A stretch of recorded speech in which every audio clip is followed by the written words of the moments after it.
se nkomplu wkoll bil-laqgħat tagħna fil-lokalitajiet għax irridu nkomplu iva nkunu qrib in-nies għaliex in-nies tkompli iva tagħti aktar kwalità lill-politika tagħna, nkomplu ninsġu flimkien il-politika, nkomplu nifhmu aktar l-isfidi li ħabtu wiċċhom magħhom in-nies ta' kuljum.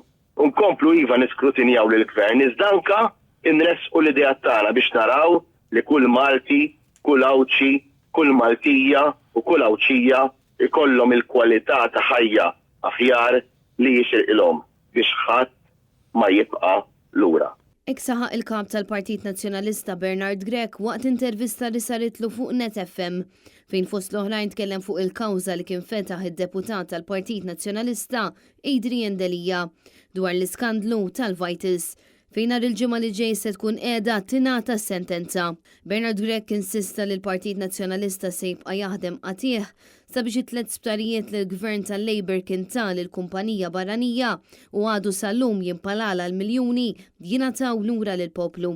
Il-kap tal-Partit Nazzjonalista tkellem ukoll dwar l-isbilanċ fix-xandir nazzjonali fejn it-tmexxija tal-PBS qed tara kif tagħmel biex ma kull okkażjoni ta' tiddaqqa tgħid lill-Labor minflok ma servi ta' xandir pubbliku.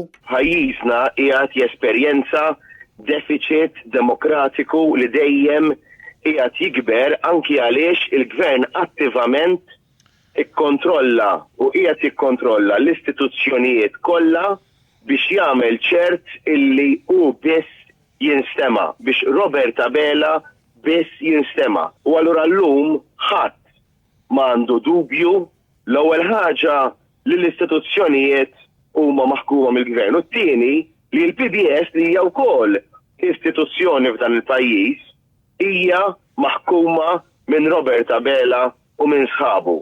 Bernard Grech saħaq li dan huwa każ ieħor li juri biċ-ċar kif l-istituzzjonijiet ta' pajjiżna huma maħkuma minn Robert Abela u minn nies tiegħu. Il-kap tal-Partit Nazzjonalista tkellem ukoll dwar l-aħħar skandlu abbinat mal-ħlasijiet tal-wage supplement fejn aktar kmieni din il-ġimgħa numru ta' ħaddiema ingħataw istruzzjonijiet sabiex iroddu l-flus li rċivew bħala parti mill-iskema tal-wage supplement. Bil-Gvern tal-Labor jgħid li dawn se jkollhom jagħmlu hekk għax kienu huma li abbużaw mill-għajnuna li kien qed jagħti l-Gvern tiegħu.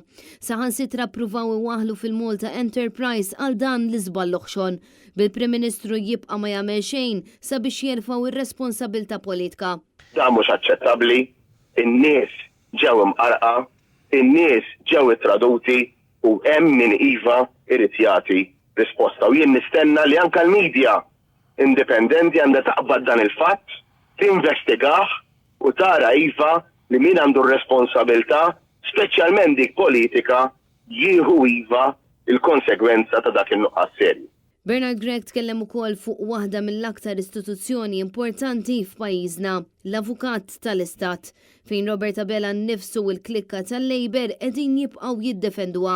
Dan minkejja l-fallimenti tal-Avukat Ġenerali fil-prosekuzzjoni ta' reati serji. Ma jistax jibqa' ma jagħmel xejn quddiem il-falliment tal-Avukat Ġenerali. U għandu jieħu azzjoni immedjata għax hu qiegħed fil-poter u jista' jieħu din l-azzjoni ħadd iżjed u kull ġurnata li tgħaddi fejn l-Avukat Ġenerali se jibqa' ma tkunx qed tittieħed azzjoni la mill-Ministru laqqas mill-Prim Ministru ifisser li qed ikomplu jkunu kompliċi ma' dan il-kontroll ma' dan il-ksur tal-liġi illi għaddej.